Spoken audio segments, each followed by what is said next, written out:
At dito nga mga gar, kung makikita si Aldous ay parang galit na galit. Tayo'y ba naman kanyang pinasukan at hindi pa nakontento, bumalik pa talaga.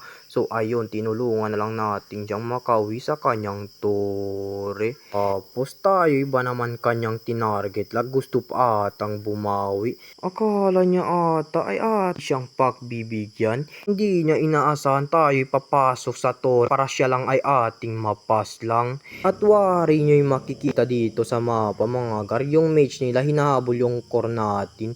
Pero hindi na natin to papakawalan. Yung mage nila ay ating napas lang. Sabay TP pa nga ni Badang Bakalindo niyan. Pagkatapos mga gar, kung makikita nyo, naipit nga pala tayo dito. Buti na lang si Cecilion ay agad tayong sinaklolo at nakabuhay pa nga tayo doon mga gar.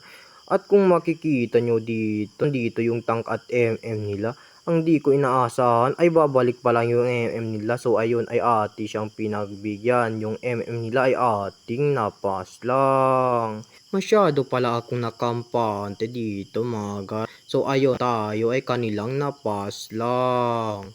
Pagkabuhay ko nga dito mga gar ay agad ko itong bumawi na dahil sa pagkamali ko na kanina. At dito mga gar, hindi na ako nakpadalos-dalos ay agad itong pinasukan. At dito nga binansin pero tayo din ay napas lang ng mga kalaban. At habang ako'y nagtatago dito sa damahan mga gar, kung makikita nyo yung tiger nila bigla ba namang napakita. Pagdating nga ng mga kanyang kakampi ay agad itong bumalik. At doon ay nagtatapos ang kanyang buhay.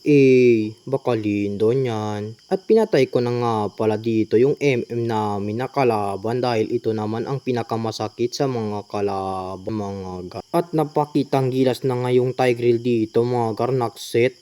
Buti na lang tayo ay makunat na hindi tayo nakatinapon. At kung makikita nyo dito mga gar, si Bang gusto na talagang tapusin yung ralo. At kung dumating ka nga dito sa video kong ito mga gar, pakisupport na lang yung video ko, paki-like and share na rin. Pagkapasok ko nga dito mga gar, tayo ay napas lang ng kalaban. Buti na lang ang ating makakampi ay agad itong dinapos at doon nagtatapos ang ating labanan mga gar. Thank you sa panonood.